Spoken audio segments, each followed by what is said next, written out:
Nous allons entamer notre deuxième débat de la journée avec le terme l'industrie d'énergie. Quelles opportunités à saisir pour le Sud Luberon et ses entreprises.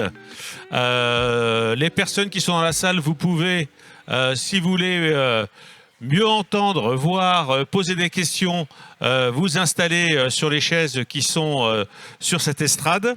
Nous avons parmi nous Stéphane Dantec, qui est chef du service des achats au CEA Cadarache, qui nous donnera un état des lieux de l'impact économique du CEA et du nucléaire sur le territoire et les perspectives, puisque perspectives il y a.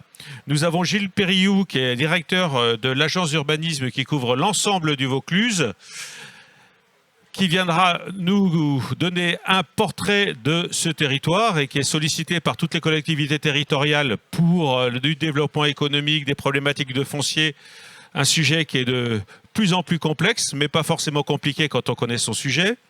Joachim Keras, qui est directeur adjoint de Rising Sud, qui est l'agence d'attractivité du territoire au niveau régional. Donc votre but, c'est accompagner les entreprises et les territoires de la région avec plusieurs dispositifs. Alors, on va peut-être pas rentrer dans le détail de tous, mais vous nous avez donné des grandes lignes, attirer des investisseurs et travailler sur l'image économique du territoire. Et nous allons parler vraiment de l'image économique de ce territoire et de son potentiel. Ludovic Fauvel qui est parmi nous, qui vient en voisin, qui est basé à la Tour d'Aigle, qui est président des entrepreneurs du pays d'Aigle, qui a des opinions très précises et acérées sur les problématiques locales de chefs d'entreprise, puisqu'il entend toute l'année ses collègues chefs d'entreprise lui parler de développement économique, d'installation, d'agrandissement, de recrutement. Et Bertrand Peu, qui est pour l'entreprise CSTI à Pérols, dans les Bouches-du-Rhône, qui est l'archétype de l'entreprise industrielle, une entreprise familiale qui a 150 salariés et qui, alors on dit que c'est la crise, mais en fin de compte, on s'aperçoit en discutant avec M. Pio que c'est la crise à l'envers, puisque vous refusez une affaire sur deux et vous allez nous expliquer pourquoi. Alors, et bien sûr, nous avons Robert Čurinović, qui est le président de Cotelub, qui peut intervenir bien sûr à tout moment, mais aussi qui apportera une conclusion sur la vision, les ambitions du territoire en termes de développement économique. Nous allons commencer par vous, Monsieur Dantec. Alors, vous pouvez... Alors, je l'ai sûrement... mal présenté, mais quelle est votre fonction et expliquez-nous, le CEA, ça pèse quoi? Allez-y, j'ai fait... Ah, ça fonctionne pas, il faut appuyer sur le petit bouton, vers le haut. Allô. Ça fonctionne. Très bien, donc je suis le responsable du service achat du CEA Cadarache. Vous l'entendez? Voilà. J'ai Monsieur Borel qui nous sert de retour. Mettez bien l'esquimau sur le menton. Voilà, donc je vais essayer de bien mettre le micro sous le menton. Donc je suis le responsable du service achat du CEA Cadarache.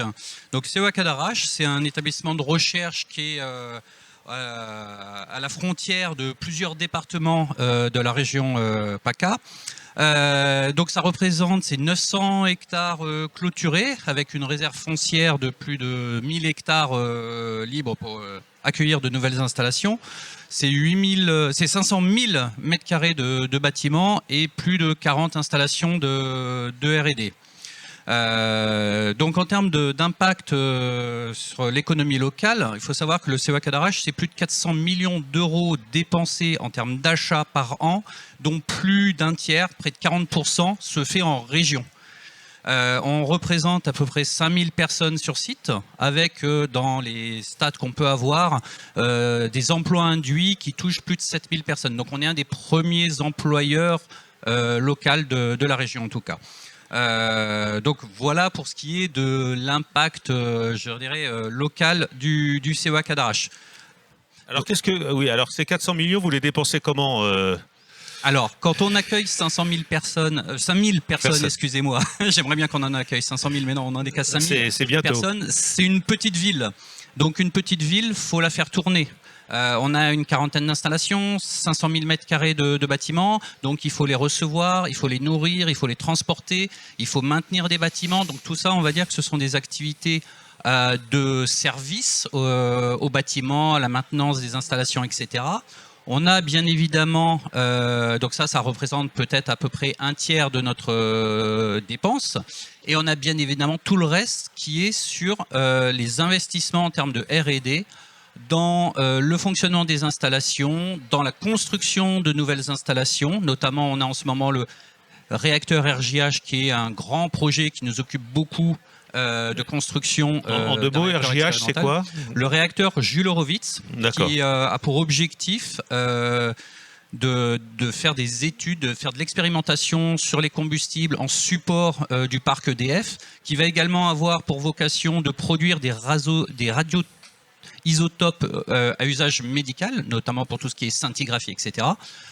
Donc voilà, c'est un des gros projets qui nous occupe actuellement depuis quelques temps. Voilà.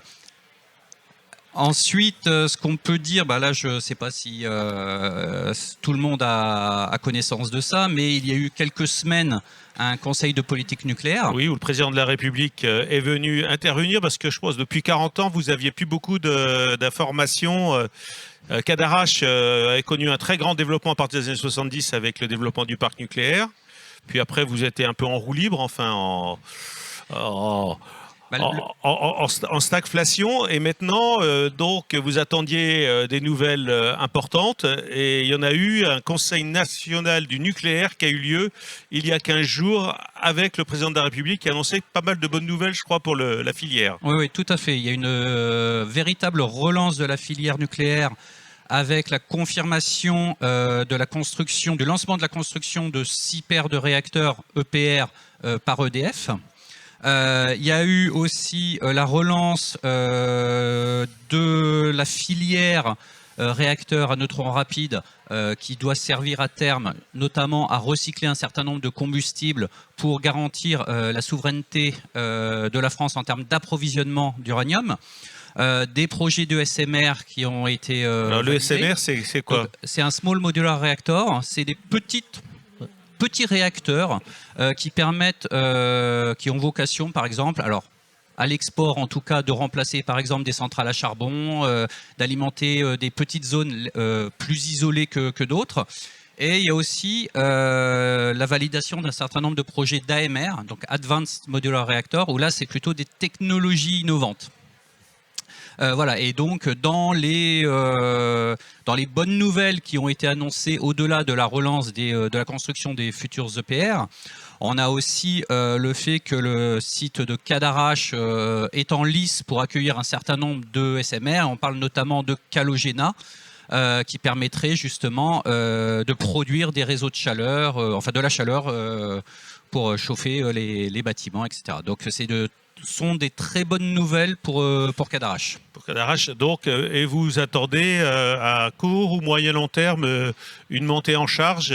Alors, on va avoir une montée en charge, elle sera plutôt sur le moyen terme, puisque la première étape, ça va être de lancer toutes les études de conception, de faisabilité, etc. Donc, il y a la direction de l'ingénierie d'EDF qui est à Marseille, qui, elle, va être forcément très, très sollicitée par toutes ces annonces-là. Et en corollaire, comme le CEA intervient en support à la R&D d'EDF, forcément, on va être également sollicité pour lancer des programmes de recherche, des nouvelles installations, etc., des plateformes de qualification, d'essais, ce genre de choses. Alors, autre discours important, mais qui date du mois de décembre, remilitarisation de l'Europe. Là-dessus, vous avez des informations ou la grande muette est toujours muette? Alors la grande muette est toujours muette, mais il est évident qu'on entend tous dans les communications nationales de nos politiques qu'il y a un bouleversement géopolitique qui est en cours, et c'est un enjeu de souveraineté nationale et un enjeu de souveraineté européenne que de pouvoir avoir la maîtrise de son destin. Et ça passe notamment par une industrie de la défense qui soit à la hauteur des enjeux géopolitiques mondiaux. D'accord. Et sur Cadarache, la défense, ça représente quoi? Alors la défense, on a effectivement une enclave militaire chez nous qui travaille effectivement pour la défense et notamment les sous-marins nucléaires. Donc voilà, donc il y a des beaux projets qui se poursuivent là-bas. Mais toujours dans le plus grand secret. Très bien. Donc bon, on a vu quelle était la demande le poids économique du CEA. Bon, à côté, il y a ITER, il y a aussi tout le secteur, on l'a vu ce matin, des différents pôles industriels, qu'on parle du Tricastin, qu'on parle de Marseille et de Toulon.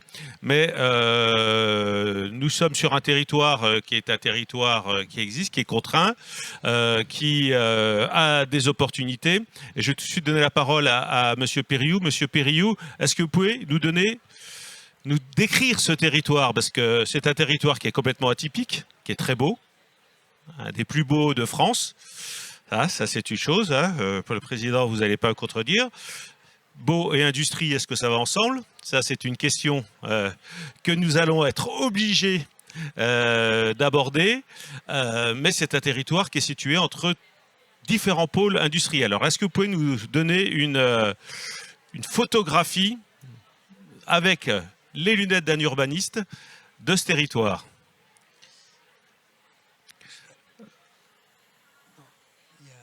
Oui, bon, je vais pas me. Bonjour. Donc moi, vous m'entendez? Ouais. Oui. Donc, bien sur le menton. Ouais. Moi, donc, je dirige l'agence d'urbanisme Rhône-Avignon-Vaucluse et on est un outil de Sud-Luberon, de la communauté de communes, voilà, pour laquelle nous on a réalisé le SCOT, le schéma de cohérence territoriale, c'est-à-dire le document, on va dire, de planification qui tente de planifier l'aménagement du territoire, le foncier évidemment, sur les 20 ans qui arrivent. Alors il est tout neuf, le SCOT, il vient d'être arrêté par les élus, le projet, le 24 février dernier. Voilà, et notamment, il évoque les questions foncières. Alors je vais y revenir. C'est important parce que côté LUB, c'est doté d'une réflexion collective sur le devenir et le cap voilà, notamment en matière de foncier économique, mais en trouvant un équilibre entre la préservation des espaces agricoles, des espaces naturels, avec une réponse aux besoins de logement qui sont assez particuliers, je vais y revenir, et puis avec toutes les questions de fonctionnement, notamment de mobilité. Voilà. Alors, côté LUB, c'est un territoire, oui, on peut dire atypique, parce qu'il est multiple, en fait. Je ne sais pas si le président va me contredire tout à l'heure. Le président parlera à la fin, donc. À la fin, il me contredira, voilà.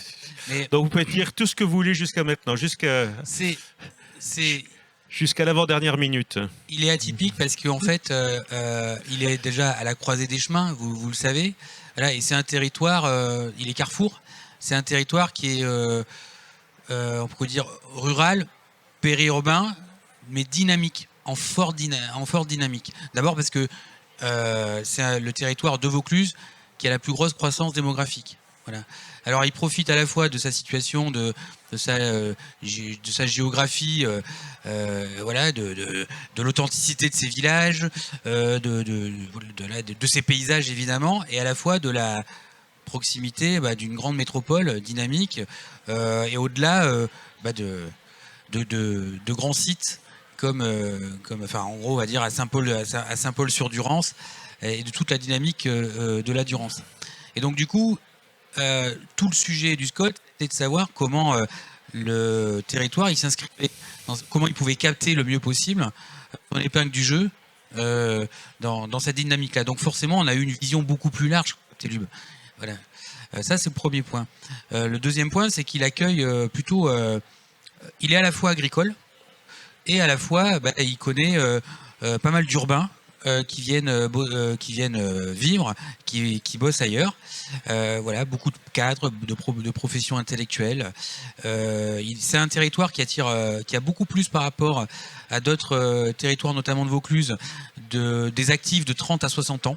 Voilà, beaucoup plus, 5 à 10 points de plus, ce qui est beaucoup. Alors évidemment, c'est expliqué par la proximité des grands pôles comme Aix, voilà. Et c'est un territoire qui a plutôt des emplois stables. 85% de ces emplois, alors je ne vais pas vous noyer de chiffres, hein, je vous rassure, sont dits stables, c'est-à-dire qu'ils ne sont pas précaires. Voilà. Et ça, c'est aussi ce qui le différencie d'autres territoires. C'est dû à quoi? C'est dû à la proximité de l'industrie? C'est dû à la nature de sa population urbaine même. C'est un territoire qui s'inscrit pleinement dans les dynamiques économiques de tous les territoires qui l'entourent. Voilà, c'est ce qui fait sa force. Et sa force, c'est de rester authentique, d'avoir des vrais atouts, notamment comme l'agriculture ou les paysages. Voilà, on peut parler du tourisme, on verra, mais je préfère ne pas en parler parce que ça en fait partie. En tout cas, c'est à travers notamment un projet comme l'étang de la Bonde, c'est un tourisme local. Voilà, et donc du coup, on est bien dans des réflexions sur le résidentiel.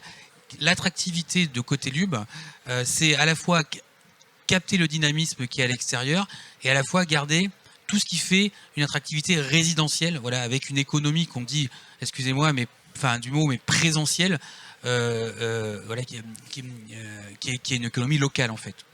Voilà. C'est 11 000 actifs à peu près sur 25 000 habitants, ce qui est pas mal d'ailleurs par rapport. Oui, c'est un taux important. C'est un taux important parce qu'il y a moins de chômage qu'ailleurs. Et puis les derniers chiffres, après j'arrête. Et évidemment, sur ces 11 000 actifs, de mémoire, je crois que c'est 4 000 actifs qui travaillent sur Côté-Lube et qui vivent sur Côté-Lube. Et il y en a 6 000 qui vont travailler sur la métropole, dont la moitié à Pertuis. Voilà, grosso modo. Voilà. Après, on retrouve Saint-Paul sur Durance, évidemment. On retrouve Manosque. Et donc, c'est un territoire qui sait et qui va capter de la richesse ailleurs par des revenus et qui sait mieux qu'ailleurs la transformer en économie présentielle. Oui, mais c'est de l'économie présentielle, c'est ça qui est précis. C'est que je vais chercher un salaire au CEA. Oui, je prends les 400 millions de M. Dantec. Ou à Aix, ou à Marseille. Je ramène le revenu sur Côté-Lube et je l'investis dans l'économie présentielle. C'est-à-dire, c'est le foncier, c'est l'immobilier, c'est le kiné, c'est le boulanger. Voilà. Alors évidemment, je fais mes courses aussi à Marseille ou à Saint-Paul-sur-Durance, mais on ne sait pas calculer ça. Mais grosso modo, et c'est un territoire qui, à travers ça, sait créer de l'emploi localement. Voilà. Et ça, c'est beaucoup plus que les autres territoires de Vaucluse. Voilà. Et donc voilà, pour finir, je dirais un territoire qui sait valoriser ses atouts, qui soit local, qui soient ces richesses du territoire et ou qu'elles soient liées au dynamisme environnant. Voilà pour commencer. Alors vous avez travaillé sur le schéma de cohérence territoriale qui pose toutes les problématiques de foncier. Les problématiques de foncier, elles sont nombreuses. Bon, je ferai un petit aparté sur la loi ZAN, zéro artificialisation nette, qui veut qu'en 2050, on ne consomme plus rien du tout. Ça veut dire que sur le territoire, et entre-temps, on peut consommer que 50% de ce qu'on a consommé sur la décennie 2011-2021, tout en sachant qu'il y a une partie, la région, pour des grands projets, va récupérer en plus 4% ou 2%, ce qui fait que vous avez un potentiel de développement foncier qui est relativement contraint, surtout dans un territoire qui est remarquable. Voilà. Mais moi, je peux dire qu'on y est arrivé. Que les élus y sont arrivés. D'ailleurs, au miracle. C'est le premier Scott ZAN de Vaucluse. Et je pense, alors je sais pas, parce qu'on est filmé, il ne faut pas que je dise de bêtises, je crois que c'est le premier Scott ZAN de la région PACA. Voilà, mais ça, si je me trompe, vous m'excuserez. Donc c'est le premier Scott qui est arrêté et qui divise par deux. Et qui a montré qu'en divisant par deux, on arrive à dégager du foncier. Et notamment sur le foncier économique, il y a 15 hectares. À l'échelle de Côté-Lube, c'est pas mal, c'est beaucoup. Possible en extension, donc en consommant encore de l'espace. Alors, je vous passe les schémas derrière. Vous voyez que on se gratte la tête en gros entre artificialisation, consommation. Bon, voilà. Donc, en gros, c'est ce qui fait Côté-Lube à travers le Scott. Ils ont su, comme on le disait à l'instant, trouver l'équilibre, on va dire, entre la nécessaire préservation des espaces agricoles et naturels, qui fait une richesse, notamment sur l'économie présentielle. Si j'attire des gens, c'est parce qu'en gros, c'est beau. Oui. Voilà, et qu'il y a un cadre de vie, une qualité de vie, et à la fois qui a su, avec un équilibre à trouver entre toutes les communes, vous imaginez tous les débats, le président l'expliquera tout à l'heure, qui a pu avoir, mais le consensus a été trouvé, on dégage 15 hectares de foncier à consommer. Voilà. Alors après, ça va ravir Monsieur Fauvel. Ça veut dire que derrière, il va falloir, ça c'est du foncier brut, tout le travail qu'ont amené l'ensemble des territoires, c'est de transformer ce foncier brut en foncier utilisable et commercialisable. Voilà. Oui, parce que quand on dit brut, c'est quoi? C'est des champs de patates ou c'est des friches qui sont réutilisables? Alors, les friches, dès lors qu'elles sont artificialisées, elles ne comptent pas là-dedans, dans les 15 hectares. D'accord, donc c'est 15 hectares encore de potentiel, oui. Voilà. Et en termes de mobilité, puisque qui dit activité économique dit aussi flux. Est-ce que c'est un territoire où les flux sont compliqués? Les flux, après, l'offre de transport, elle ne répondra jamais aux enjeux qu'il y a de mobilité si on veut complètement, si le sujet c'est l'alternative à la voiture. Mais il y avait en gros deux sujets qui ont été abordés dans le cadre du SCOT, c'est comment on se raccorde le mieux possible au réseau de la métropole à travers Pertuis, c'est toujours un sujet d'ailleurs, hein, voilà, parce que ça c'est vraiment le sujet. Comment on se raccorde le mieux, notamment à Cavaillon ou à Manosque de l'autre côté. Alors bon, vous imaginez aisément les questions qui sont liées au dépassement des frontières de PCI, de départements, enfin bon voilà. Et puis il y avait aussi une question de mobilité locale. Une fois qu'on a, on va peut-être devoir aller en voiture à Cadarache, mais une fois qu'on est ici, on se déplace aussi. Les déplacements domicile-travail, ils concernent que 30% des déplacements totaux. Voilà. Et les 70 autres, ils sont liés aux achats, à la vie sociale, à la vie familiale, enfin bon bref. Donc ceux-là, on peut les notamment soit à la marche à pied, soit avec le vélo. Et donc dans le SCOT, il y a eu tout un travail mené sur la manière de revitaliser mieux les centres-villes et villages et de créer ce qu'on appelle, c'est un nom sur l'urbanisme de proximité, mais grosso modo, ça veut dire comment je me déplace le moins possible avec ma voiture de manière la plus sobre possible. Tout simple, voilà. Voilà. Et puis on parlera du ferroviaire parce que Monsieur le Président, je crois que vous avez des choses, des sujets qui vous tiennent à cœur sur ce sujet. Donc du foncier disponible, de l'économie présentielle qui est très forte. Du foncier qui a été planifié, dégagé pour le rendre disponible. C'est toute la politique de Cotelub de développement économique et d'urbanisme qui va être mise en place aux côtés des communes, quoi. Mais le gros du travail, il est fait. Le gros du travail est fait. Donc, Monsieur Carras, ça tombe bien parce que vous arrivez en territoire, vous qui êtes là pour accueillir, faire développer le tissu économique, le tissu d'entreprise. Alors, est-ce que vous pouvez très rapidement nous expliquer pour ceux qui ne connaissent pas encore Rising Sud, ce que c'est, et sur ce territoire, parce qu'il y a des projets sur toute la région PACA, il y a des pôles très très importants, je sais que vous n'avez pas dit qu'on dise PACA, mais des pôles très importants qui sont dans les Alpes-Maritimes, des pôles importants autour de Toulon, autour de Marseille, ex-Marseille. Dans un deuxième temps, vous nous donnerez quelle est la place des autres territoires que ceux qui sont sur la façade méditerranéenne. Donc, Rising Sud, qu'est-ce que c'est et à quoi ça peut nous servir? Merci beaucoup. Merci pour votre invitation, Monsieur le Président. Merci aux équipes pour l'organisation. Alors, quelques mots sur Rising Sud. Rising Sud, c'est l'agence, tout à l'heure vous avez évoqué, agence d'attractivité et de développement économique de la région Provence-Alpes-Côte d'Azur, effectivement. Donc, on est une structure associative financée principalement par la région, mais aussi par l'Europe et nos membres fondateurs, donc parmi lesquels l'État, la Banque des Territoires, BPI France et la Chambre de commerce et d'industrie régionale. Notre rôle, c'est vraiment d'accompagner le développement économique régional sur toutes ces dimensions. Et pour nous, ces dimensions-là du développement économique, c'est plusieurs choses. C'est le développement des entreprises qui sont implantées en région. C'est très important et on va avoir un témoignage tout à l'heure d'une entreprise qu'on a accompagnée qui s'appelle CSTI. Et il y en a d'autres dans la salle. C'est accompagner l'implantation des entreprises qui souhaitent venir s'installer en région. Et donc ça, c'est important pour nous, effectivement, d'accueillir des entreprises extérieures. C'est non seulement important parce que ça crée de l'emploi, de l'activité, mais c'est aussi important parce que ça va venir apporter des compétences. Ça va venir apporter des briques technologiques sur des chaînes de valeur du territoire. C'est particulièrement important quand on parle d'industrie. Et donc ça, c'est aussi notre rôle. Notre troisième rôle, pour faire très simple, c'est valoriser l'image économique de la région dans les cercles de décision économiques et politiques, que ça soit au niveau régional, que ça soit au niveau national ou que ce soit au niveau européen, voire à l'international. En quelques mots, c'est vraiment faire rayonner la région et accompagner ces dynamiques économiques qui sont présentes ou qui sont en train de s'implanter sur le territoire. Donc ça, c'est Rising Sud. Alors, moi, je voudrais juste réagir par rapport à ce que vous disiez aussi sur finalement quelle est la place de Cotelub dans une région comme Provence-Alpes-Côte d'Azur. Répondre à la question qui a été évoquée aussi ce matin, est-ce que Cotelub est un territoire d'industrie? La réponse est non. Évidemment.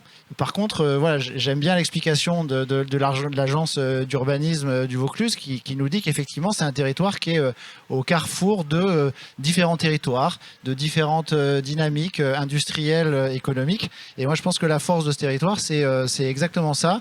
Et c'est un territoire, vous l'avez dit aussi tout à l'heure, qui dégage aujourd'hui potentiellement 15 hectares de foncier pour le développement d'activités économiques. 15 hectares, c'est pas beaucoup, mais pour Cotelub, c'est vraiment... je pense que c'est intéressant. Vous avez en face, de l'autre côté de la Durance, des villes ou des villages, des villes, où vous avez quelques très belles entreprises. Vous avez à Apt, pas très loin, de très belles entreprises. Vous avez à Saint-Paul-les-Durances, vous avez à Pérols, quelques très belles entreprises. Qui sont particulièrement importantes parce que d'une part c'est de l'activité économique, donc c'est de l'emploi aussi pour les populations qui vivent sur ce territoire-là. C'est des entreprises aussi qui se développent. Et je crois que mon collègue de CSTI tout à l'heure vous fera aussi passer un message. C'est des entreprises qui ont besoin de trouver du foncier et qui ont besoin de pouvoir se développer sur ce territoire-là. Et donc je suis intimement convaincu, nous sommes intimement convaincus chez Rising Sud et à la région en particulier que ces territoires ont particulièrement leur rôle à jouer dans le développement économique du territoire et le développement industriel. Ça, c'est Cotelub. Est-ce que vous voulez que je parle un tout petit peu de la région ou j'en parle tout à l'heure? Parler un petit peu de la région, mais après je vais vous poser la question du comment, parce que c'est ça qui nous intéresse le plus. La région, je ferai la même pirouette. Est-ce que la région Provence-Alpes-Côte d'Azur est une région industrielle? On peut dire non, on peut dire oui. C'est une région industrielle, à mon sens. Première région avec de l'industrie maritime. Quatrième région aéronautique, parce que la première, c'est l'Île-de-France. Il y a bien sûr la région Occitanie et Nouvelle-Aquitaine avec toute la dynamique d'Airbus. Mais on a des actifs très importants avec sur toutes les industries de l'énergie, sur les industries de la naturalité. On n'a pas trop évoqué ce sujet-là aujourd'hui, mais c'est vrai que notamment en lien avec dans le Vaucluse. On est dans le Vaucluse, Monsieur le Président, effectivement, ici, c'est une petite blague par rapport à ce matin. Mais effectivement, on a en Vaucluse, dans les Alpes de Haute-Provence, dans les Alpes-Maritimes, une industrie forte autour de la naturalité. On a une industrie forte, plutôt du côté de la métropole et de Marseille, sur les thérapies innovantes. On évoquait aussi tout à l'heure la question du nucléaire, la question des énergies. Je pense que de fait, on va évoquer de plus en plus la question de la défense. Malheureusement, j'ai envie de dire, mais de fait, c'est une opportunité aujourd'hui qui se dessine pour nos industries aussi en matière d'emploi et développement économique. Donc je pense qu'à ce titre, la région est une région fortement industrielle, et j'ai pas cité évidemment le bassin de Fosbert où il y a des très très forts enjeux aujourd'hui de recrutement, mais surtout de transformation. Et un petit sujet peut-être qu'on pourra aborder tout à l'heure qui a peut-être pas forcément été, à mon sens, suffisamment abordé, celui de la décarbonation. Et je suis content que le CELA soit là. Quand on parle de SMR aujourd'hui, quand on parle de nucléaire. Alors, si on parle de nucléaire, il y avait le débat ce matin sur la table ronde, mais quand on parle de nucléaire, on dit est-ce que c'est vert, est-ce que c'est écologique? Je ne sais pas. Est-ce que ça contribue à la décarbonation en France? Oui. La réponse est oui, et l'Europe le confirme aussi. Donc je pense qu'en matière de décarbonation aujourd'hui, non seulement le nucléaire n'est pas une industrie sale, mais c'est aussi une industrie qui va contribuer à la transition énergétique de la France et de l'Europe. Et donc c'est particulièrement important. On a parlé d'EPR, on a parlé de SMR. Les SMR aussi sont particulièrement importants aujourd'hui parce qu'ils vont pouvoir apporter des sources d'énergie et de chaleur localement, y compris sur des territoires comme celui de Fos, où on a des gros enjeux aujourd'hui de décarbonation de l'industrie qui est présente. Et donc de sauvegarde aussi des emplois du territoire. Donc c'est ce maillage-là, il est très important et il est possible en région. D'accord. Bon, et vu de Marseille, alors, ici, côté Lube, le sud Luberon, c'est un territoire, c'est pas un territoire industriel, c'est pas une priorité, mais comment accompagner, quel type d'entreprise vous pouvez accompagner? Vous parlez d'attractivité. Quelles sont les entreprises qui peuvent apporter de la valeur ajoutée à ce territoire, tout en sachant que le foncier est rare. Donc, vu que le foncier est rare, que le territoire est remarquable, vous n'allez pas mettre n'importe quoi. Qu'est-ce qu'on peut apporter qui apporte avec un bon rapport de valeur ajoutée? Je vais être extrêmement clair. Aujourd'hui, un foncier économique peut servir à implanter différents types d'activités. Donc ce ne sera pas de la logistique, je pense. De la logistique, de l'artisanat, des activités productives. De notre point de vue, il est fondamental aujourd'hui, pas que j'adore les vendeurs de voitures, j'adore les supermarchés, il n'y a pas de problème. Je préfère, avec ma casquette aujourd'hui d'agence régionale d'attractivité et de développement économique, je préfère et nous souhaitons que ces fonciers-là ils soient mis à disposition pour implanter de l'activité dite productive, qui crée de l'activité, qui crée de l'emploi, qui forme, etc. Donc je pense, et c'est ce que je disais tout à l'heure, regardez autour de vous, il y a des très belles entreprises qui sont implantées sur des communes qui sont proches de notre commune, sur des communautés d'agglomération qui sont proches de Côté Lube. Donc je pense qu'il y a de la place aujourd'hui, compte tenu de la richesse de ce territoire vis-à-vis des emplois, la proximité avec la métropole, l'accessibilité qui est à mon sens correcte vis-à-vis du ferroviaire, enfin de la ligne TGV, des axes routiers, de l'aéroport. Il y a un potentiel aujourd'hui pour implanter sur ce territoire des entreprises productives, voire de développer les entreprises locales qui souhaiteraient avoir des succursales pour pouvoir assurer leur développement. D'accord, mais ce serait plutôt quoi, de la matière grise? Matière grise, production industrielle, à condition qu'effectivement il n'y ait pas besoin de surface énorme d'ateliers, mais regardez CSTI, pourquoi pas demain une succursale de CSTI ici? Plutôt qu'aller à Gardanne. Donc, Monsieur Puot, on vous cite un exemple. Alors, votre entreprise CSTI à Pérols, 150 salariés. Donc, vous êtes aussi à Gardanne et une centaine de collaborateurs au Maroc. Vous existez depuis 40 ans. Vous avez une croissance importante et vous faites 80-85% de votre chiffre d'affaires avec le nucléaire.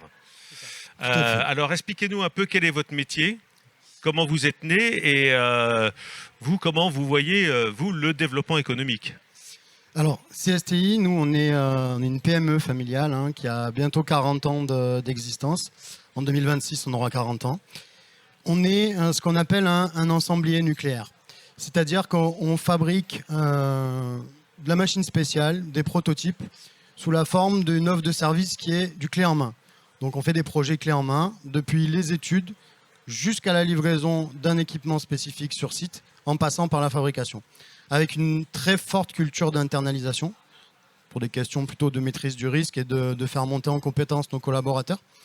La machine spéciale, donc c'est des moutons à 5 pattes, c'est des prototypes, très peu de séries, donc ça veut dire qu'on ne repart pas d'une feuille blanche parce qu'on a quand même un savoir-faire, mais chaque projet, c'est un nouveau projet, une nouvelle aventure.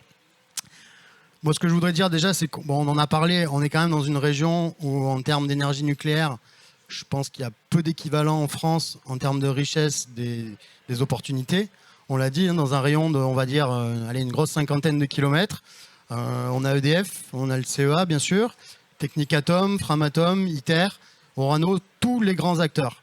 On verra d'ailleurs juste après que c'est un avantage pour beaucoup de boîtes, notamment aussi pour nous des PME. Ça peut être un inconvénient, j'en parle juste après.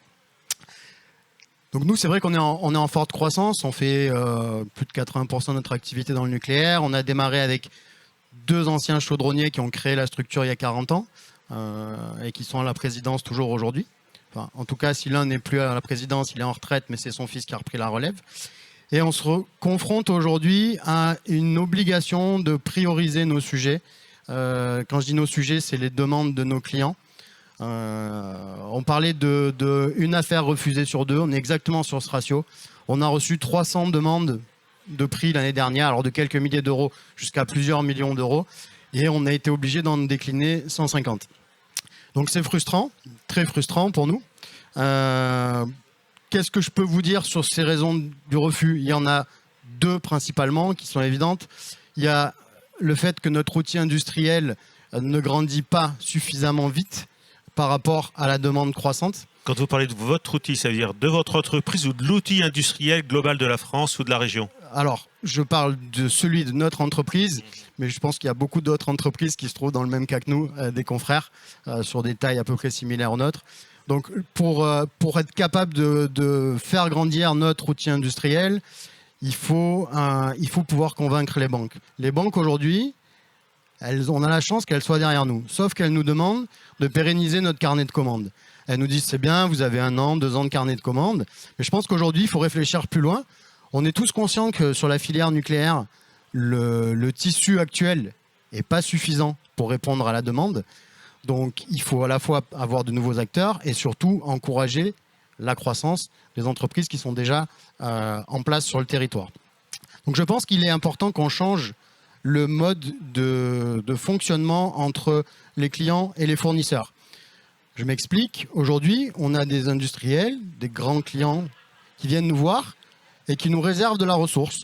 Ils nous disent, moi, je vais vous assurer tant de chiffre d'affaires, tant de volume d'affaires pendant 3, 4, 5, 6 ans.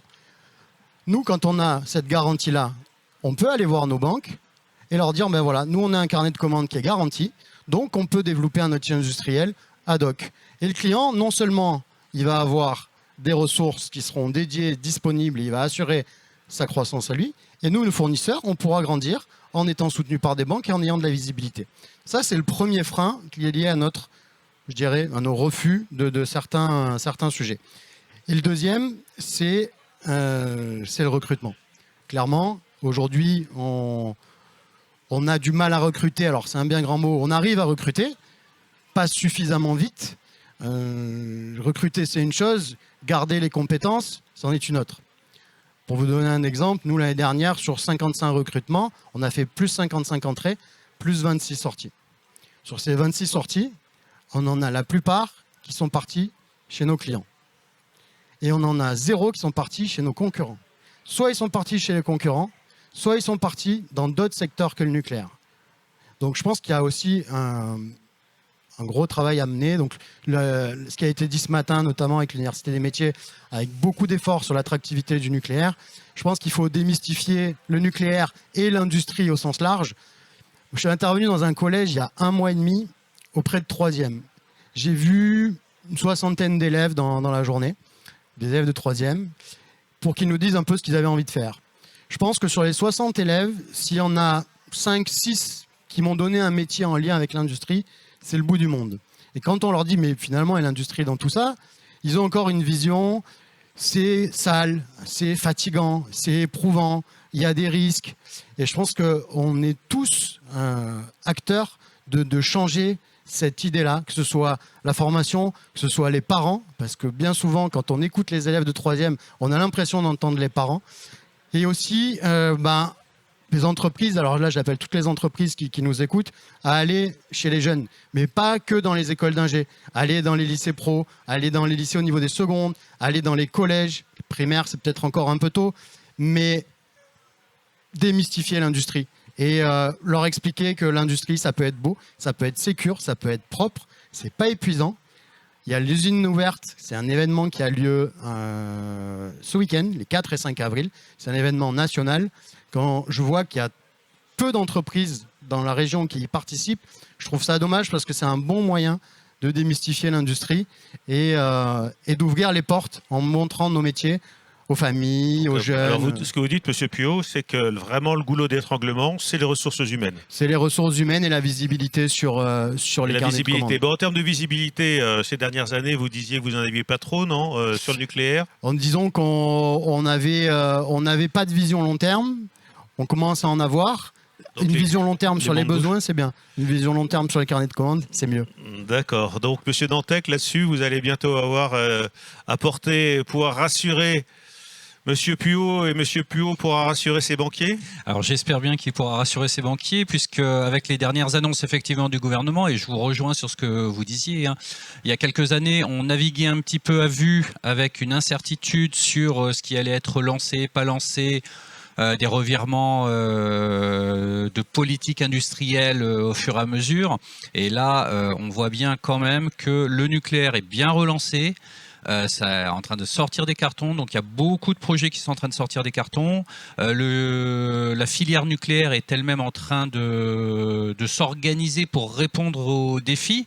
On a un volant de recrutement à faire sur certains métiers qui sont en tension, qui sont d'ailleurs les métiers communs à toute l'industrie, les soudeurs, les chaudronniers, les tuyauteurs, ceux qui interviennent sur la maintenance, etc. Tout ça, ce sont des métiers en tension sur lesquels on a beaucoup de mal à recruter.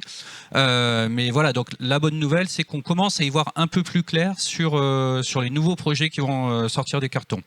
Voilà. Après, je partage effectivement ce que vous dites sur les problèmes de recrutement. Moi, en tant que donneur d'ordre, on a sur certains segments des difficultés à trouver des fournisseurs qui soient en capacité de répondre à nos besoins parce que tout simplement, très souvent, ils n'ont pas les ressources pour répondre aux besoins que l'on peut avoir. Donc il y a un vrai sujet de ressources humaines, de recrutement dans la filière nucléaire et dans le bassin d'emploi local. Monsieur Puot, je sais que vous êtes installé sur Gardanne aussi. Oui. Est-ce que le foncier, qu'est-ce que vous en pensez? Est-ce qu'il sera suffisant? Est-ce que ça peut répondre à vos attentes? Alors, le foncier, je pense ce qu'on attend sur le foncier, c'est qu'il soit disponible, mais qu'il soit disponible vite. Parce qu'aujourd'hui, nous, on est positionné sur des extensions, on pousse les murs là où on est, et on se rend compte que quand on entend parler de terrains qui vont être promis à du développement d'activités, on nous dit, ça y est, les dossiers sont déposés, mais ça sera pas avant 2-3 ans. Et aujourd'hui, on arrive sur des cycles où 2-3 ans, c'est peut-être un peu trop long. Oui, le temps administratif par rapport au temps du développement industriel. Exactement. Une certaine dichotomie, non? Exactement. Et le risque, c'est que à pas pouvoir se développer suffisamment vite, on soit obligé d'aller exporter. Alors exporter déjà en dehors de la région, et puis exporter en dehors de nos frontières, là où certains fournisseurs sont déjà prêts. Et je pense que c'est le risque que j'y vois. C'est-à-dire, qu'est-ce que vous appelez exporter? Ça veut dire faire appel à de la sous-traitance. Pardon. Exact. Faire appel à la sous-traitance en dehors de la région, enfin dans des pays où Exactement. Qui sont déjà prêts, notamment pour vous avez franchi le pas, Oui. et la Méditerranée. Oui, ça va beaucoup plus vite. Alors, en 3 mots, l'expérience, pourquoi vous êtes au Maroc? Alors, on est au Maroc sur la zone franche de Tanger. L'idée, c'était donc c'est un pays, ce qu'on appelle SOC, Sourcing Opportunities Country. Ça nous permet d'avoir le même niveau de qualité avec une ressource disponible qui est plus facilement accessible, avec le même niveau de compétence, la même envie d'apprendre et des procédures administratives sur des constructions d'ateliers qui sont beaucoup plus rapides. Donc on peut répondre à la demande plus vite que si on n'était concentré que sur un développement uniquement régional, uniquement en France et en particulier uniquement en région. Monsieur Périeux, vous avez quelque chose à rajouter sur ces problématiques de temps du foncier? Je sais que c'est la question désagréable de l'après-midi. Oui, en France, le temps du foncier est relativement long si on le compare à des pays comme le Maroc, ça c'est clair. En revanche, la surprise, c'est qu'il n'est pas plus long que dans des pays comme l'Italie, la Suisse ou l'Allemagne. C'est pas vrai. Il y a plein d'études qui l'ont montré. La différence avec la France, c'est que nous, on manque de stabilité. On manque de visibilité. C'est-à-dire qu'en gros, je vous prends un exemple d'une grande entreprise vauclusienne qui dit et qui installe des superstructures. Bon. Et elle dit aujourd'hui, maintenant, il est beaucoup plus facile pour nous d'aller vers la réutilisation de friches ou réinvestir de l'existant que sur des extensions. Alors que franchement, il y a quelques années, on n'entendait pas ça. Pourquoi? Parce qu'en fait, sur les extensions, il n'y a rien qui est assuré. Tout peut faire capoter un projet à tout moment. Donc, ce que vous dites, c'est que c'est l'incertitude de l'aboutissement du dossier. Et c'est la non-visibilité par les multiples incertitudes qu'il peut y avoir. Voilà. Parce que je ne parle pas au nom, évidemment, je parle sous votre contrôle, les entrepreneurs. Mais si on vous dit, en tout cas, moi, les enquêtes montrent que c'est ce que vous répondez. Si on vous dit que dans 3 ans, c'est possible, vous savez gérer en fait ça dans vos plannings. Le problème, c'est qu'à chaque fois toutes les enquêtes nationales ont montré que les entrepreneurs disaient oui, mais quand on dit 3 ans, on ne sait pas si c'est 3 ans, parce que nous 3 ans dans notre process, alors peut-être pas tout le temps, mais on sait le gérer. Voilà, et ça c'est la grande complexité entre un schéma régional d'aménagement du territoire, des SCOT, des PLU, des opérations d'aménagement, des études dans tous les sens. Voilà, c'est l'incertitude et la non-stabilité. Voilà. Ça c'est vrai que c'est un sujet encore trop français, quoi. Voilà. Par rapport peut-être que, Oui. parce que tout à l'heure vous parliez de vocation. En fait, moi, alors ça c'est qu'un point de vue d'urbaniste, mais On parlait de vocation avec M. Keras. de vocation économique, de type d'entreprise qu'on pourrait accueillir dans un territoire ou sur des sites. Il me semble, moi, que c'est de plus en plus dur de savoir à l'avance, sur 10 ans, 15 ans, ce qu'on pourra accueillir comme type d'entreprise sur du foncier. Voilà. Sauf dans des grandes métropoles où on sait que bon, voilà, il y a tellement de demandes que là, on va faire un technopole dédié à telle ou telle activité. Donc, du coup, en fait, le sujet, c'est encore que le point de vue de l'urbaniste, hein. C'est de savoir, de créer vite du foncier disponible pour savoir saisir les opportunités. Voilà. Et mieux utiliser le foncier. Le foncier, on ne pourra plus l'utiliser comme avant. Ce qu'a fait un peu la Monteux, qui a développé 100 hectares et ce qui est dessus, il n'avait rien à voir avec ce qui était au départ, ce qui était prévu au départ. Mais à 80%, 90%, ça n'a toujours rien à voir avec ce qu'on a prévu au départ. Voilà, c'est l'histoire. Enfin, je ne sais pas si vous confirmez, sauf sur encore des grands technopoles. Voilà. Bon. À Paris-Saclay, en gros, on sait à peu près. Et encore que à Paris-Saclay, c'était pas du tout ce qui était prévu au début, sauf à part quelques prospects qui sont arrivés. Voilà. Donc du coup, il faut savoir saisir les opportunités. Il faut savoir mieux utiliser le foncier. On ne pourra plus l'utiliser comme avant. Tout le monde va devoir faire des efforts. Et par rapport à, je finirai là-dessus.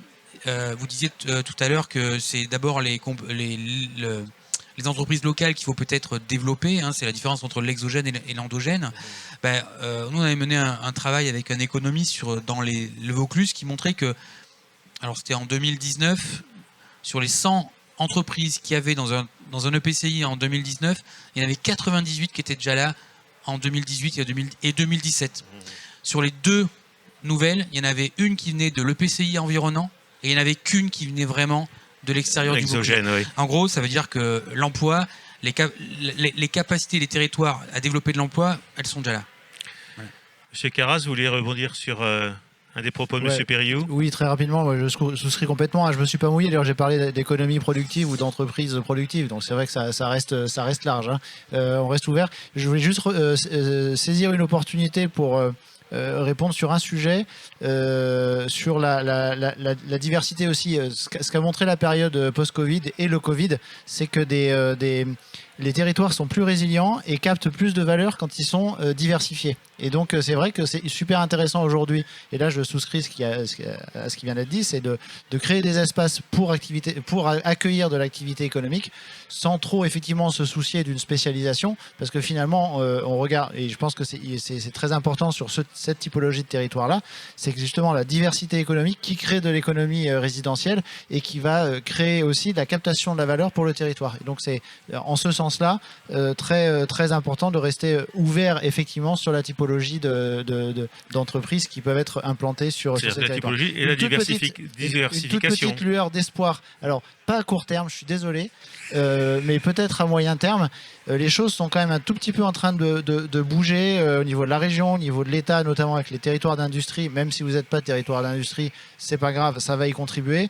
Il y a un alignement des acteurs du foncier pour essayer d'accélérer finalement la mise à disposition du foncier économique dans les territoires. Alors, le résultat, c'est pas pour demain, je suis désolé, mais voilà, on va essayer collectivement de contribuer à faire en sorte que ce foncier-là, il soit mis à disposition le plus rapidement possible. Qu'est-ce qui se passe dans le détail et très rapidement ? Dans le détail, ça veut dire que tous les services, que ce soit au niveau de la région, au niveau de l'État, qui contribuent, 1, à des logiques d'aménagement, 2, d'observation, 3, de financement, parlent entre eux.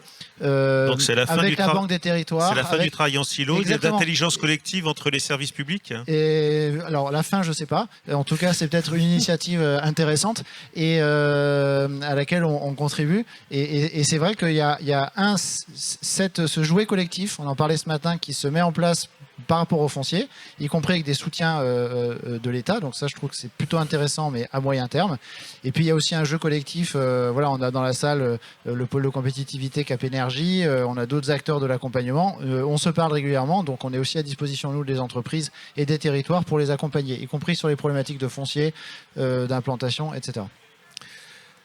Monsieur Fauvel, donc vous êtes président des entrepreneurs du Pays d'Aigues, bon, chef d'entreprise installé sur la zone de révolte, juste en face les bureaux de la communauté de communes. Vous habitez la Tour d'Aigues, donc vous n'êtes pas, vous habitez vraiment sur place, et vous êtes surtout le président de l'association des entrepreneurs. Qu'est-ce que vous entendez dans vos réunions des autres chefs d'entreprise en termes de développement économique, en termes de foncier et en termes de recrutement? Alors déjà, on va resituer en fait. Donc c'est l'association entrepreneur en fait du Pays d'Aigues, donc qui est en fait une association de chefs d'entreprise qui résonne sur la collectivité en fait de communautés de communes. On est un des interlocuteurs en fait de la collectivité où on échange très souvent avec le président sur un certain nombre de sujets. Et on est au sud du Vaucluse. Donc on dépend administrativement d'Avignon et on dépend économiquement plutôt de la métropole et d'Aix-en-Provence. Donc ça c'est pour dépeindre en fait le tableau. J'ai entendu en fait plein de bonnes choses. Je suis dans l'ensemble en fait d'accord avec tous les interlocuteurs qui sont présents. Et donc il y a une problématique en fait de foncier, c'est clair. Une problématique de temporalité, comme vous le disiez, c'est-à-dire qu'on a besoin en fait de terrain. Enfin, nous, on a fait l'acquisition en fait de 2 terrains au fur et à mesure en fait des années. On a mis un certain temps à pouvoir acquérir ces terrains, à faire construire en fait les bâtiments, un qui est bientôt fini. Et pendant ce temps-là, il y a plein de choses qui se sont passées, notamment le Covid. Voilà. Donc entre la décision et on a eu un accord en fait, le ruban, au mois d'octobre 2019. 2019. Pour vous donner une petite idée. Donc il a fallu financer le temps de faire les plans d'archi, etc. Il a fallu financer au moment du Covid. Autant vous dire, je rejoins tout à l'heure la problématique du bancaire. C'était un petit peu compliqué quand même. Voilà. Donc ça a mis en fait énormément de temps. Donc ça c'est la première problématique. Aujourd'hui, une entreprise a besoin relativement rapidement en fait de foncier en fait disponible. Mais je pense que depuis en fait le Covid, les entreprises ont commencé à prendre conscience qu'il pouvait y arriver, qu'il pouvait se passer en fait des choses qu'on ne maîtrisait pas du tout. D'où l'intégration de la RSE, d'un certain nombre d'éléments dont j'ai entendu, décarbonation et toutes ces choses-là. Donc je suis assez d'accord pour dire que si on a un terrain disponible et qu'on est sûr de pouvoir l'avoir à une échéance de 3, 4 ou 5 ans, on sait faire autrement. Mais en fait, on doit l'avoir à cette échéance parce qu'on organise toute notre activité en fonction de ça. Et on ne peut pas avoir de décalage parce que ça a un impact qui est beaucoup trop important. J'ai entendu qu'il y avait du foncier qui allait se libérer, etc. C'est très bien. On a l'exemple en fait, de la zone d'activité en fait, du Revol où tous les terrains ne sont pas encore en fait, vendus. Enfin, où il n'y a pas encore d'entreprise en fait, qu'on poussait. Est-ce que, en fait, comme le principe des villages où on veut éviter en fait le mitage territorial, est-ce qu'on ne pourrait pas déjà remplir en fait ces zones d'activité où on a du foncier tout de suite en fait disponible, où on est très rapide en fait en termes de réactivité pour donner en fait ces lots pour des entreprises qui n'auraient pas pris en fait pas anticipé. Voilà. Donc il y a ça. Donc il y a ces problématiques. Après, il y a les problématiques qui sont liées. On disait donc c'est des entreprises en fait variées, des entreprises en fait plutôt de taille en fait intermédiaire. Et on se rend compte que quand on accueille en fait des nouvelles entreprises, ou même quand on veut faire venir des nouveaux collaborateurs, on a aussi en fait la problématique du foncier résidentiel. C'est-à-dire qu'en fait aujourd'hui, loger des collaborateurs, donc qui sont des débutants, on va prendre l'exemple de débutants, en fait ils n'ont pas les moyens. Et en fait les entreprises n'ont pas les moyens de les payer puisqu'en fait ils sont débutants. Donc on est obligé d'avoir un certain niveau en fait de qualification, chose que toutes les entreprises en fait recherchent, mais c'est le mouton à 5 pattes, donc on trouve pas. Donc en fait il y a un peu un non-sens en fait dans tout ça. Enfin, on cherche quelque chose qui n'existe pas, on veut faire venir des gens de l'extérieur, mais ils se rendent compte que le foncier, j'ai eu plusieurs cas hein, de gens qui venaient en fait de régions parisiennes, ils se sont dit c'est bon, on va pouvoir acheter une villa dans le sud de la France et tout ça. Et quand ils ont vu les prix, ils se sont dit bah non en fait c'est peut-être pas trop, on s'attendait peut-être pas forcément à ça. Après il y a autre chose, on a fait le choix en fait en tant qu'entreprise de venir s'installer sur le territoire de Côté-Lube parce que en fait on souhaite un cadre de vie. Et toutes les entreprises, en tout cas qui font partie de l'association que je représente en fait aujourd'hui, ont décidé de s'implanter sur le territoire pour le cadre de vie. Donc la vraie question, c'est de se dire, on a fait un choix d'être sur un territoire, on l'a choisi. Oui.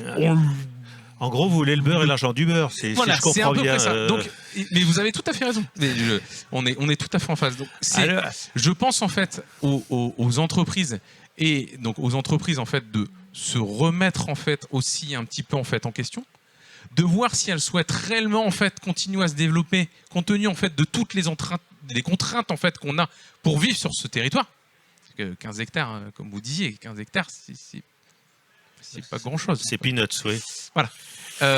Et de Ça dépend savoir pourquoi. quelle est la vision et qu'est-ce qu'on souhaite en fait faire de notre territoire en tant que chef d'entreprise et qu'est-ce que en fait les élus ont comme vision en fait à moyen long terme de ce territoire. D'accord. L'élu est là, on va lui poser la question. C'est Mais pour ça. déjà, vous, comment vous voyez déjà les choses et comment vous voyez votre relation avec les élus, avec les collectivités territoriales sur ce plan du foncier d'entreprise et du foncier résidentiel pour accueillir. Alors, bon, c'est un problème. Est-ce qu'on va mettre des barres HLM aussi? Ça, c'est une autre question, mais.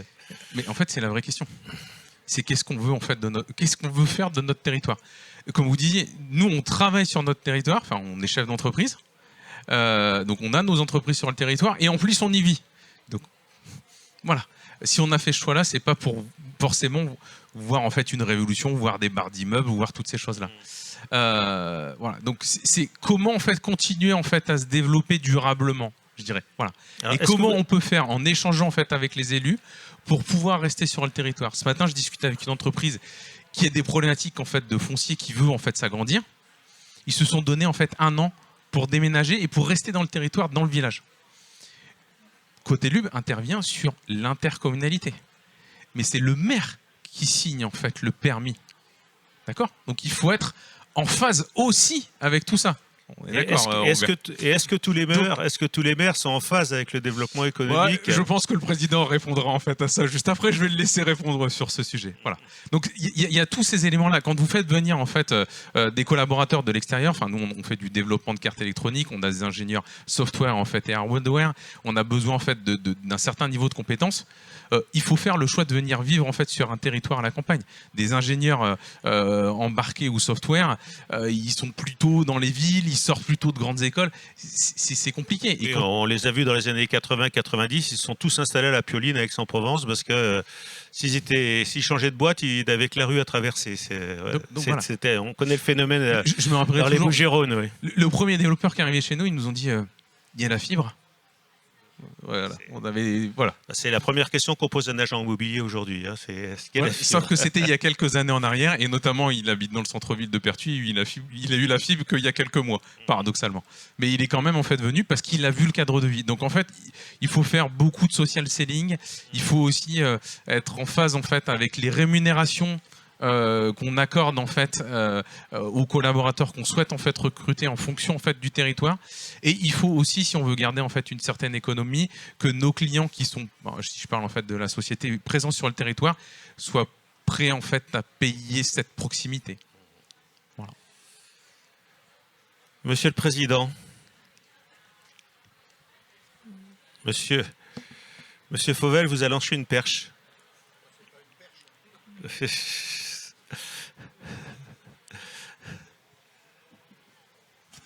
Allô. Oui, c'est vrai. Ça fonctionne. Bien.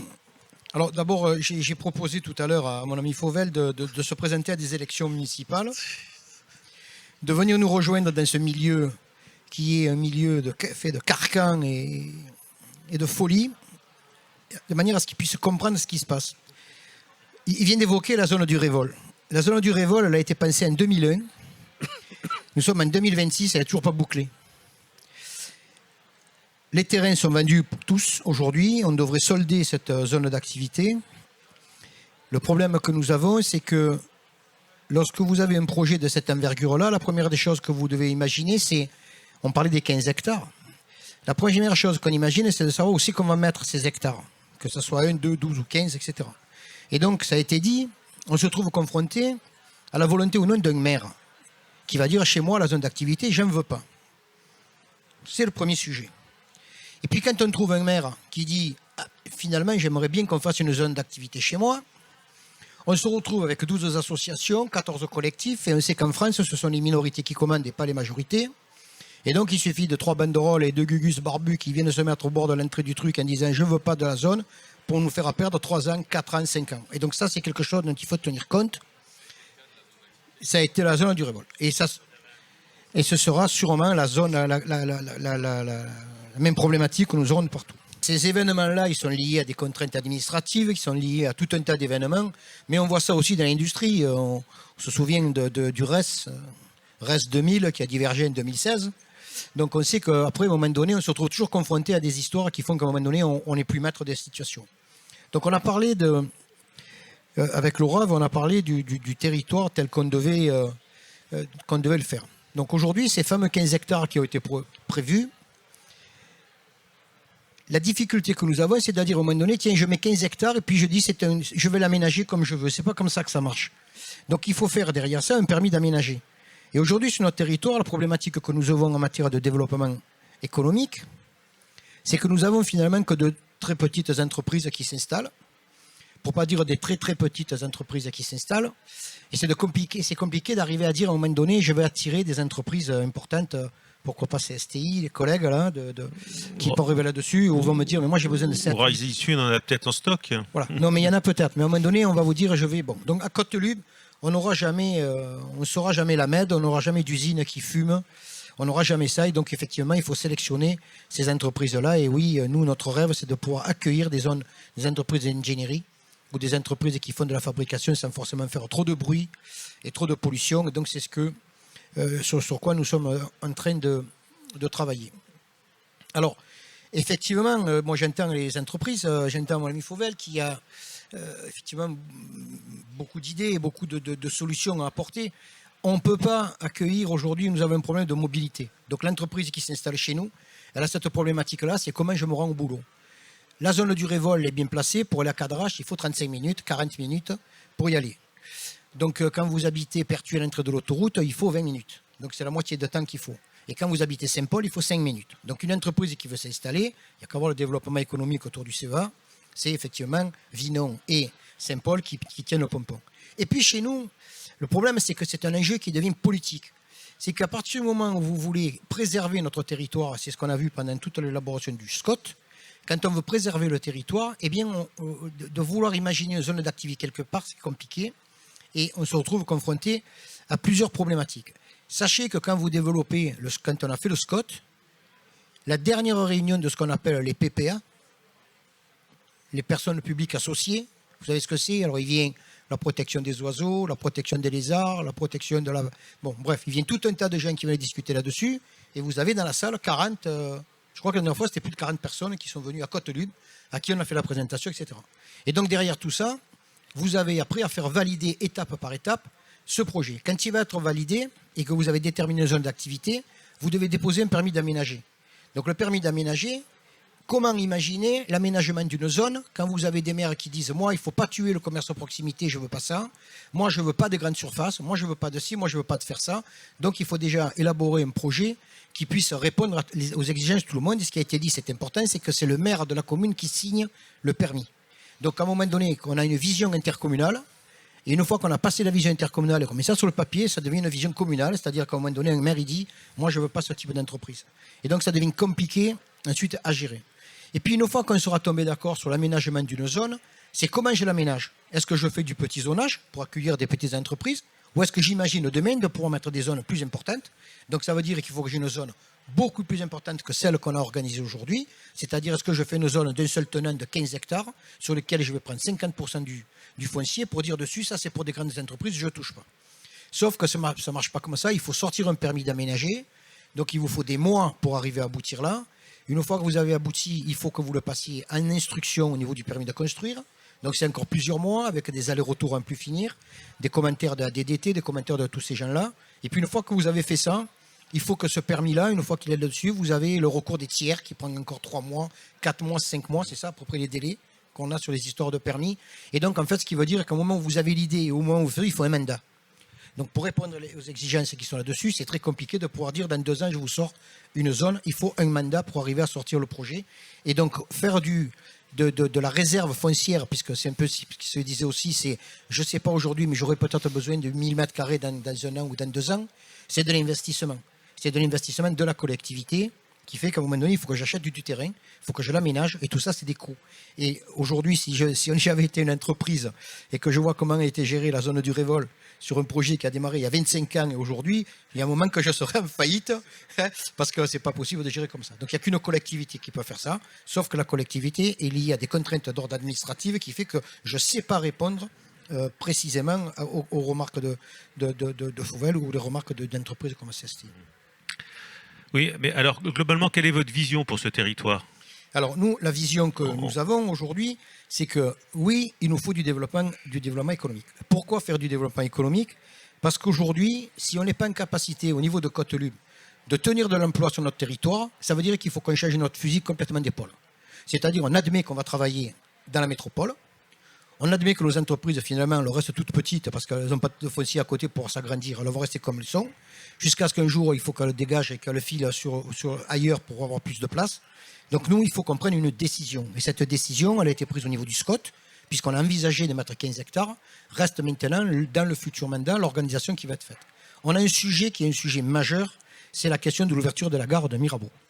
Donc la gare de Mirabeau, qu'on appelle maintenant la gare de Cadarache, a fait l'objet d'une réunion à la sous-préfecture d'Aix. Étaient réunis le directeur du centre, le directeur d'ITER, il y avait la DDT. Paradoxalement, il y avait un truc d'amusant, c'est que j'étais le seul représentant du Vaucluse. Donc j'ai trouvé ça un petit peu amusant. Ça vous démontre quand même quelque part l'ambition de nos élites et de nos élus de plus haut pour venir défendre des projets tels que cela. Le développement économique de la Côte-Lube, il va se faire à partir de ce qui se fait dans la métropole. Donc aujourd'hui, quand j'entends le CEA qui nous explique que c'est 400 millions d'achats. Actuellement, mais ça va augmenter. Actuellement, oui, mais on sait qu'ils vont augmenter 50% les effectifs, il va falloir les loger, il va falloir faire des crèches, il va falloir tout un tas de trucs. Et si on ne se prépare pas à ça, eh bien on fera, comme ça s'est passé à une certaine époque, eh bien ça se fera ailleurs. Et donc je pense que l'avenir et la vision qu'on doit avoir, c'est une vision commune d'abord de prendre une décision, de savoir est-ce que oui ou non, on se met en situation de répondre aux besoins qui vont s'ouvrir demain à Cadarache. Et à partir de ce moment-là, il faudra une volonté politique. Et il faudra que cette volonté politique elle soit partagée par tous les élus de Côte-Lube et qu'on arrête de faire ce qu'on voit un peu trop aujourd'hui, à savoir que chacun il tire la couverture à soi, celui qui ne veut pas faire du développement chez lui. Bon, voilà. Donc ça va être compliqué, mais ça va être un grand projet du futur mandat. Est-ce qu'il y a des questions dans la salle? Notamment, je vois qu'il y a des représentants de Cap Énergie.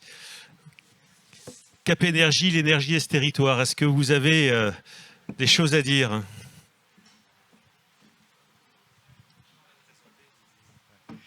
Merci beaucoup de me donner la parole. Joachim a déjà parlé du pôle.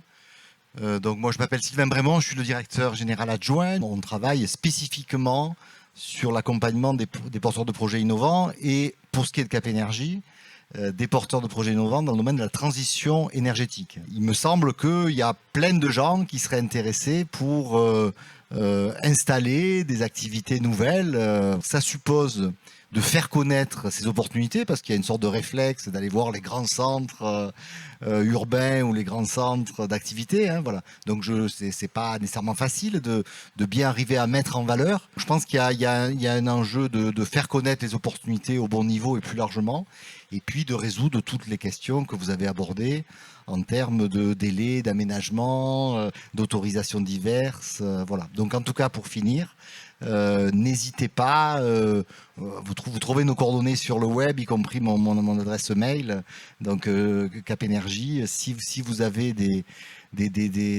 besoins sur des accompagnements, notamment de porteurs de projets innovants, on est à votre disposition pour se rendre utile. Monsieur, vous voulez rajouter, vous présenter et vous intervenez? Merci, Michael Denis. Donc, je suis le correspondant de Cap Énergie dans le Vaucluse et j'ai travaillé pendant une dizaine d'années dans le développement économique. Aujourd'hui, mon intervention, je voudrais l'axer sur le fait que le CEA, en effet, est un pôle d'attractivité énorme pour le territoire. Et il existe en Vaucluse un autre pôle nucléaire qui est le Tricastin, qui est assez loin pour justement, j'ai envie de dire, justifier que des entreprises qui sont implantées sur le Tricastin et qui s'adressent au Tricastin et au CEA Marcoule, aujourd'hui, un certain nombre d'entreprises se disent je vois qu'à Cadarache, il se passe des choses. Elles le savent, un projet ITER, etc., etc. Mais à un moment ou un autre, il serait intéressant pour certaines d'entre elles de réfléchir à la proximité, une base, une proximité Cadarache. Au-delà, si on essaye de sortir du pur volet nucléaire, mais de rester dans le volet de l'énergie, au sein de Cap Énergie, il y a beaucoup d'acteurs de l'environnement et des énergies renouvelables. Un certain nombre de ces entreprises, notamment des entreprises les développeurs de projets, c'est-à-dire que c'est des entreprises de services qui vont aller chercher des territoires pour discuter avec des territoires pour développer des projets, des nouveaux projets de production renouvelable. Elles ont des difficultés à recruter parce que justement c'est des métiers qui sont en tension, et elles se piquent un petit peu les salariés entre elles. Il y a peut-être un enjeu aussi pour certaines d'entre elles de se différencier et d'aller proposer un cadre de vie différent à leurs salariés, et des territoires comme la collectivité de Côte-Lup, je pense, pour présenter un intérêt pour certaines de ces entreprises-là. Alors, ça a été dit tout à l'heure par l'ORAV.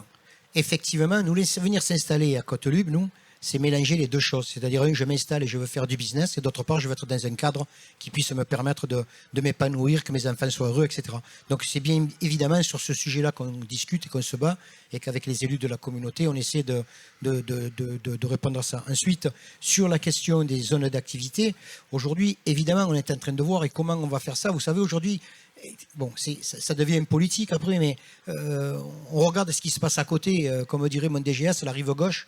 Quand je vois de l'autre côté ce qui se passe, et puis quand je regarde Sansa du côté de la rive droite, et que je vois Pertuis qui va ouvrir 40 hectares de zones d'activité, en fait, entre guillemets, il y a une petite course. Si on n'est pas capable, nous, de s'entendre rapidement pour ouvrir des zones qui puissent nous permettre d'accueillir des entreprises avec là, elles finiront à Pertuis.